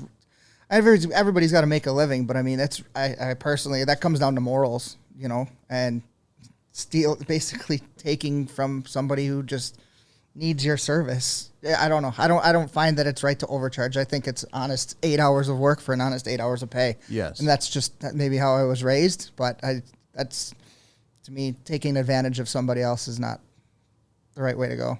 Well, it's going there. It's going there. That's know. what I mean. It's like, and I have like, it's funny is that all the clients lately are all much younger than me. And they're all in their, let's say, mid to late 30s, early 40s, and they're buying these $1.3 million homes, and they literally can't hang a picture. Yeah. They'll call you up and ask you, can you please come? We're having a problem with our dryer, and like, can you help? Like, I don't know where, but the air's going somewhere and it's not going out. Like, we're trying to figure, and they just don't know. Is that frightening? It's very, very frightening. And that's why I think skilled trades has to be done in high school, because every kid should graduate and be able to at least problem solve something on a car, hang a picture, maybe frame a wall, maybe hang a door. Change a tire. Maybe change a Change a tire tire. in a car. I mean, that should be, those are basic skills that we don't have necessarily in the communities anymore. Like, those skills have lost. I know lots of people the same as you, Manny, that they can't do anything at their house. And I wonder how they can afford to do a remodeling job. I have neighbors just did a remodeling job, and everything was paid for, labor and everything. Thinking, how do they afford all that? How do they justify it to themselves? Yeah, like, I mean, it's fair market value. I'm not talking about that they're gouging. No, the no, clients. just the fair It's- market it's value fair is expensive. Yeah, and then you're looking at the numbers, and it's like, this is crazy. I mean, gone are the days, I'm sure you probably remember this, Kevin, is that whatever the cost of materials, pretty much what the cost of the labor was going to be. But now labor's almost twice. And it really hits hard with us when if you're in the trades and you do know how much labor goes into it, and to see somebody who doesn't know, you know, that end of it, and they're just paying it out. It just, I think for us, it hits home a little bit more. does. Like, It oh my does. God, like, you paid how much for that? You know, it's just an eye opener. It's so true that if you just had a little bit of skill set, you could save yourself so much more money down the road. Everyone's going to eventually buy a home. Everyone's going to need to fix that home, Yes. repair this, repair that.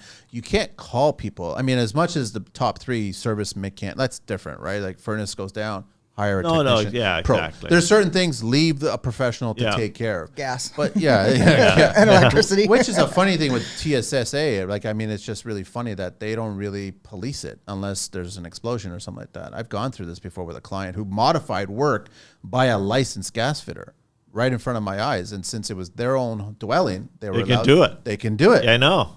And I'm like, this is gas. Like, come on. And no inspection. They had a little tag on the. That know. just boggled my mind. So you just learn as you go along. But I mean, if you had just hanging a door, doing certain things start creaking or something's falling apart. That houses they maintain themselves, but they do last a long time, but they won't last forever, and things do fall apart. So, I mean, if you want to hire somebody, but that's where they hire somebody to remodel. We get a job, and then all of a sudden, since you're here, the back half of the house is all falling apart. Can you take care of that? Because my husband doesn't know how to do anything, right? Or even painting. Yeah. But painting is a trade. And I have argued with clients before. Exactly. Like, it's not just like slap it on. No. Okay. Like, But everybody should be able to sort of paint a wall. without a W. I find it so, can't stand painting. No, painting's a great trade. It's an Amazing. There's trade. a difference between a W painter Yes. and a trade painter. Exactly. All right. A trade painter, you go up to and you're like, oh my God, this looks Yeah. like it's like factory finish Yeah. paint. This is beautiful. And the cut in. Yes. And Like I see the W in the Yes. other ones, Yeah, right? exactly. Like, I'm not a fan of that stuff. So, no, and I have respect for every trade out there. There's a skill for everyone. I can't do all of them. I'm knowledgeable about all of them. Yep. I don't want to do all of them. No. You know? So, And I think we all can do a little bit. But when it gets into the heavy lifting, then it's better to bring in somebody that. that's why we have the phone numbers and we have Exactly. their names. We call them up. Yeah. Are you busy right now? Sure. Okay. Ask a question. That's Yeah. it. We have the insider. That's Yeah, all we have, exactly. right? So it's amazing what you guys are doing. I love what you guys are doing. And I can only see it growing and growing and growing. It's just going to get busier and busier for Well, you as guys. long as they keep funding us, we got another funding going in now to come up to follow up after March. So if we get that funding, then we'll go for another year, and we'll just keep going as long as they keep funding us. If they stop funding us, it'll be a shame, because after 35 years of education, this is a unique experience to take those kids from high school to the skilled trades and bring them together with employers. I mean, it's just this is what we need. This is the fix. And it's us tooting our own horn, but we have the fix. Just We know what to do. Exactly. Let us do it and let's make it happen. Are we leading? Is Canada leading in that connection? Or are other countries doing better? Or because we all have the same problem. Yeah. So I'm just trying to figure I've out. had the opportunity with my former job to travel to Europe and look at their and when I went into the UK and thought, okay, I'm going into this is it. This is the skilled trade mecca. And I'm very excited. So I went into the first high school and they had a desk much like this. And I said, where's the tools? They go, we don't use that anymore. I said, well, how do we teach carpentry? Like, well, we have some tools. They had a saw and a miter's box, the old-fashioned miter box. And it was like what we would do in 7 and 8 here. Yes. So I thought when I come into the UK, I'm thinking I'm going to see Tools. yeah, the holy grail of skilled trades, because that's for years they were it. And apparently not so anymore. Switzerland, I've been to there, and it's amazing what they're doing with the skilled trades, and especially as carpentry and woodworking. And they had a project there that high school kids were going that I would go, wow, I don't know if I could handle that. Wow, Yeah, really? it was just a obscure piece of wood with a lot of angles that didn't mean anything. So you couldn't look at it and go, I'm building a house, I need this. It was like, here's a blueprint, make it. But it wasn't anything. So you couldn't even visualize what it was going to be. No organization. Yeah, so it was amazing. So there are, in Germany's another place that I've been in. Saw some phenomenal tradespeople. And everybody has their niche, but everybody having the same problems that we're having as well. No one's doing it like the old fashioned Europeans that said, I'm a bricklayer, my son's a bricklayer, his son's a bricklayer. That doesn't, it's the same as happening here in Canada. It's not happening which anymore. is such a shame. Yeah. So, I mean, do we make it more challenging? I mean, I can picture, Kevin, you wanted to get into elementary school and making it more difficult or make it, I mean, it's a sponge of a mind, right? Like they're the ones that would actually figure it out if you gave them some drawings and then go, here, try to read this and try to visualize what this would look like. Exactly. Because nothing's in there. It's all fresh. Yes. Us, We're jaded. You want a roof frame? We'll frame a roof. Don't give us this. Don't give us this obscure Why do you thing. want that? Every other house is like that. Exactly. Yeah, why do you want it? No, the kid isn't like that. The kid has got such fresh eyes. Right. And I think that's the necessity of getting them back into the elementary schools and letting them experiment and play. And it's okay to play and learn. We always think playing is playing. Playing is learning. We just take it as, oh, they're playing now. Well, no, they're learning. No, they're learning. They're learning. Yeah. Same as a skilled trade, and you nailed it right. Just because you don't go to university doesn't mean you're not going to post-secondary education. You're going to skilled trade, you're going to post-secondary education. You're learning as much there as you will in a college or a university to where you want to go. And I think that's a real asset that the skilled trades have, is with the continuous learning model. When did you stop learning? You don't. Every day. keep on going. Exactly. I 'Cause they're gonna come up with a learned new this product. table, putting this table together. I learned that. Exactly. I learned don't ever do that again. That's what I learned. Do that again, but don't do that again. No, this has been great, guys. I really appreciate it. And what is your background, Kim? Like, where'd you come from? Like, no construction? You're not going to get into it. I'm putting you on the spot. I don't have a construction background, but I've done some builds with Habitat for Humanity. Oh, okay, cool. Very, very cool. Is there still a lineup for Habitat, or is it just the Toronto area that there's always a lineup to try to get in there to participate? I think it's pretty busy. Yeah, it's pretty busy. It's pretty busy, yeah. Yeah, we've done international builds as well, so with Habitat, which has been a really unique experience because there's different methods of constructing, right? We've taken kids to El Salvador, Paraguay, and Vietnam 4 or 5 times. Wow. It's an experience. Have you been down there? Yeah, Kim and I have been to Vietnam 3 times with a group of 20 kids. Been to Paraguay to build a house. Been to El Salvador. Now that's That's a different world. Like that's a different way world. to build and Yep. everything like that. different yeah. world. Amazing how humans across this planet live and how they survive and what is home to them and what is home to us is not the same. The homes here are too big. I'm just going to say that. Toronto homes are too big. Yeah. So let me correct. I talk about Toronto. Okay, I've got the 12 questions. You guys ready for this? We'll give it a shot. Give it a shot. What is your favorite construction word? Laser level. You know, I told the idiot that on the way out. What's yours going to be? Plumbar? No, well, I could have said plumb bob, would have been perfect. That's a genius. But mine was a laser level, because I thought laser level, and you say it like laser level. But no, he steals it. But plumb bob, we just talked about plumb bob the other day. Guy said, Yeah. Guy said, necessary tool in a construction, we want to get into construction carpentry, which we're not yet. And he goes, well, we have to put a plumb bob in there. I go, plumb bob? He goes, yeah. I go, I used the plumb bob when I like 40 years ago, but I don't think I've used the plumb bob. Then we have this big argument how plumb bob, and one of the guys current in the trade owns his own business goes, yeah, plumb bob, you got to have a plumb bob. He goes, we asked him, we go, hey, when's the last time you used a plumb bob? He goes, last week. Last week. We're like, wrong person to ask. Okay. Yeah. They still sell them. I know. Yeah. Did you see me on a job site?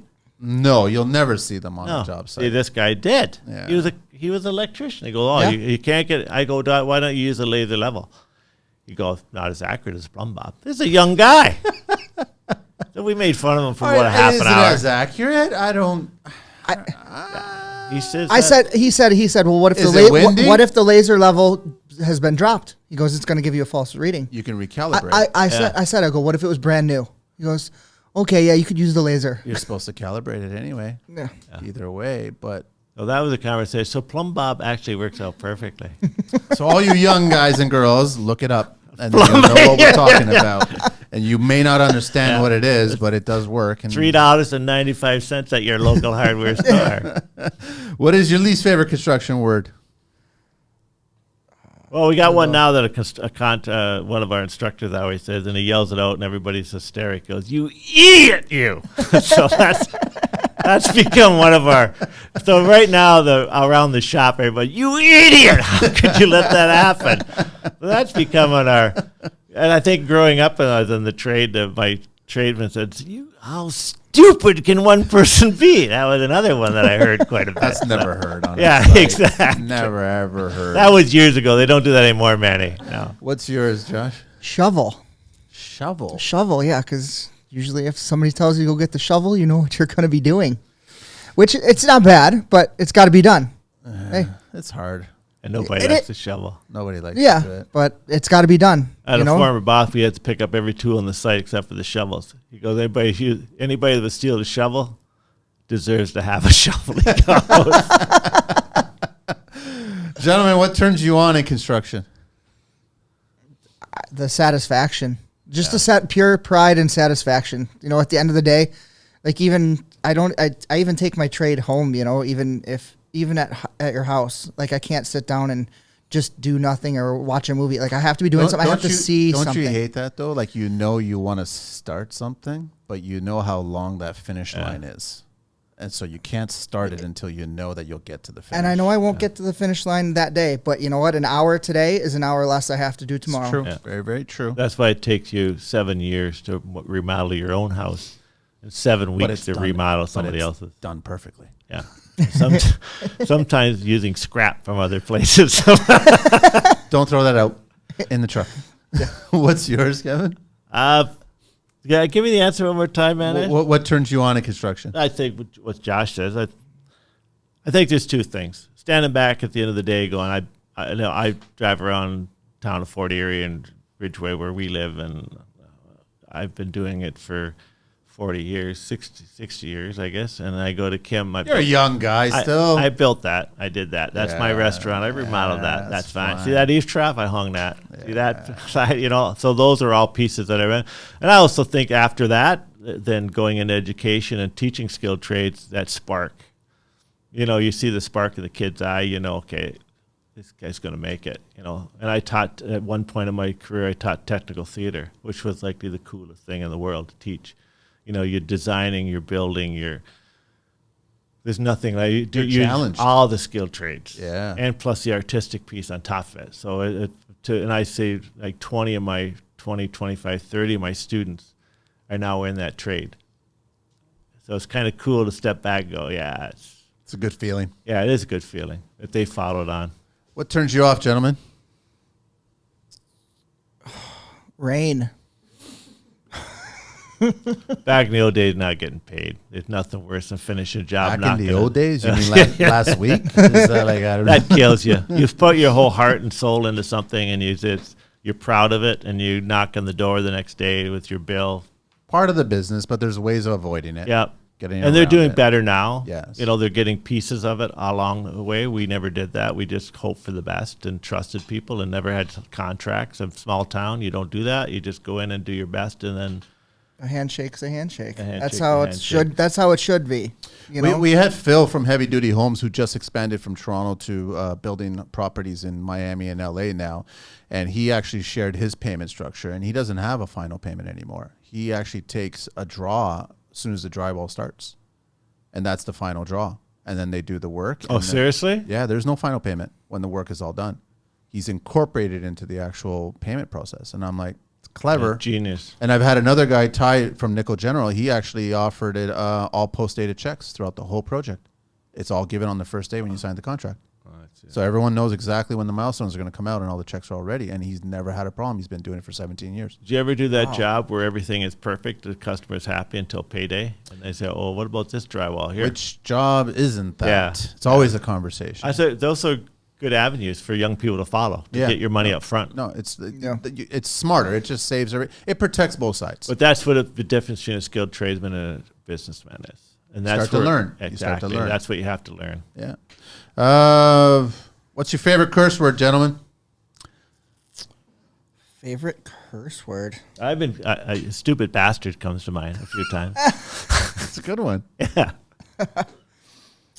Yeah, probably just the F word. Probably The good old yeah. I mean, the like, go-to. It's In it's any hard, language. and yes, and it can be a mistake. It can be you hurt yourself. Like it's just multi. Or it could be happy. It could be happy. Yeah, yes. Happy? Anything. Could be happy. Yep.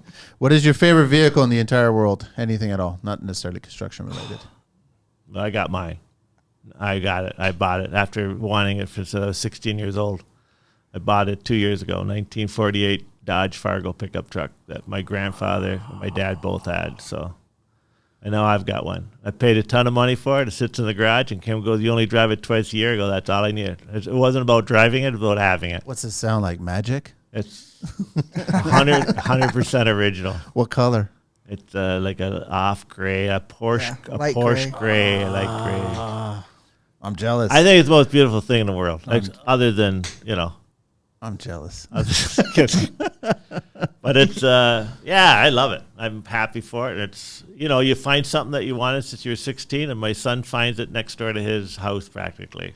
And I had to buy it. I'd have to say like a 68 or 69 Camaro. Ooh. Over your Probably. Kubota tractor? If I Yeah. had the little car, Jumping over the like I know that's feasible. Like I could eventually possibly get that when I'm like 70 one day. But like if for something that's possibly out of my reach, it would be like a big excavator or something. Just driving around in a big excavator, like going through the woods or just doing side jobs, taking houses down or something like that. I'm never gonna be able to afford. They're like $500,000 or whatever they are, But I mean, but they make money. Yes. For a guy that grew up in Buffalo, he somehow became a rural guy, and I don't know what happened. Weird, huh? Yeah, It's very, I don't know very what happened. weird. I don't know whereabouts in Buffalo it actually grew up, but Maybe he wasn't wearing a lid one day. Yeah. Camera truck. Yeah. Something happened. Hey, we didn't wear hard hats over there when I was back in the day. What's your least favorite vehicle? Anything in the world. Mine's a vet. I'm not a vet. You don't like a vet? I just can't. I'm too old. Any vet? You look at that's Stingray, that's 70s? 62, 63, split window. Yeah.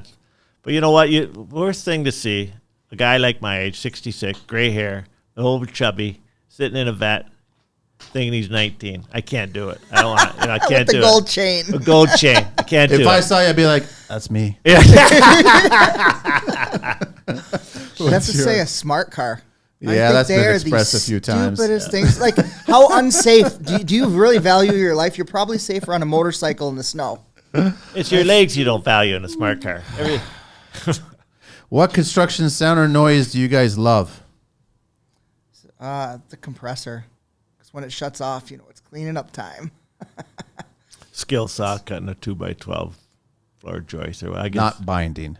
Not binding, just cutting nicely. Just cut in nicely. Yeah. And I think that's the nice thing about the miter box now. The bias just, you know what I mean? I hear it's done. I know. Simple, clean, happy. I know. That's actually square. Yeah. Remember the miter boxes? Were you around when the miter I boxes? still have one. Where with a steel cage and a saw up here, and it was kind of clamped in. It dropped it down, and you carried it into the job. And you dropped about 3 times. It was 45, now about a 43. They had to keep nudging it New over. guy, and the 45's opened up a tiny bit yeah, more. How's this? exactly. Why? I don't understand what's So now going you got your knife trimming off the back to try to sneak it in. When you could just buy a new one for $20. But you won't let go of it. Exactly. And I refuse to buy a new one. What construction sound or noise do you guys hate? You go first. Oh, it's got to be the binding like that. Well, Yeah, like screaming. A guy running a skill saw down 4 blocks away that doesn't know how he's running it, and you can hear it. I can hear it 4 blocks away going, that isn't right. You just want to go and say, please. The color of the blade is rust. Exactly. It's missing teeth. Yeah. Got one. Roofing nails. Roofing nailers. When you're working Pneumatic? inside. When you're working inside and the that's roofer's showing up. different. You Constantly get- pop, pop, Yeah. pop, You pop, pop, get that pop. reverberation. Yeah. You get that sound. I just when for framing, like when I was working, sometimes we'd still be finishing up some stuff framing, and the roofers would be there, and they're just popping away upstairs. It's enough to drive you insane. That sound to me is like heaven, because if you were Waterproof. brought up the old way when you held the nail like this, and it was freezing cold out, you're taking one nail out of your pouch at a time, and then you hear that, you go, oh, that's heaven. Instead of, ouch. Pop, pop, pop, pop, pop, pop. Yeah, exactly. But it's done in hours. It's Oh, usually yes. done by lunch. Oh yes, Yeah. Right, so they go pretty fast. but that's still.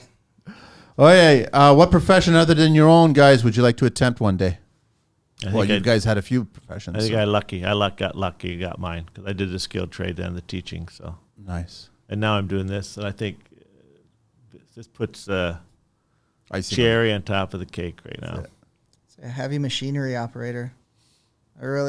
I love. Is there like, a particular machine? Because I'm sensing No, a little bit of just psychological big. machinery here just going on. big, you know. Like I love. Like I got a nice tractor at home, and it's like sometimes I'll rent a skid steer or a backhoe to do some yard work. It And could I it just- could be overcompensating for a shortcoming. I don't know. Like I don't know. Probably, like I don't know it that well, probably. but I'm just saying it could be. Hey, we're almost done. I'll show you. What profession would you guys not like to do?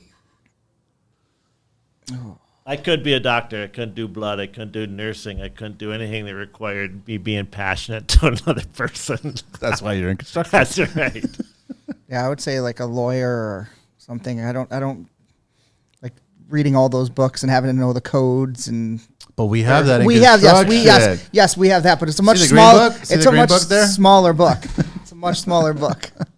Last question, gentlemen. If heaven exists, what would you like to hear God say when you arrive at those pearly gates? Your dad's waiting for you. Nice.